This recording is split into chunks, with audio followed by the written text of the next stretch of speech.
ফাইবারের উপরে এত বড় একটা গাছ ভেঙে পড়ার পরেও আলহামদুলিল্লাহ ফাইবারটা ছেড়ে নেয় এবং কোনো ক্ষয়ক্ষতিও হয় নাই।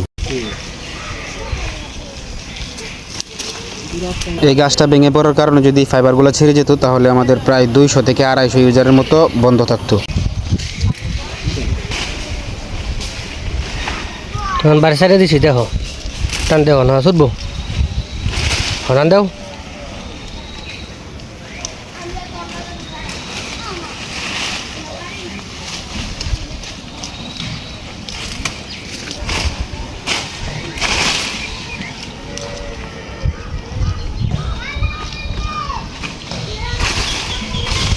এ গাছ কটা নিচে নামছে হন।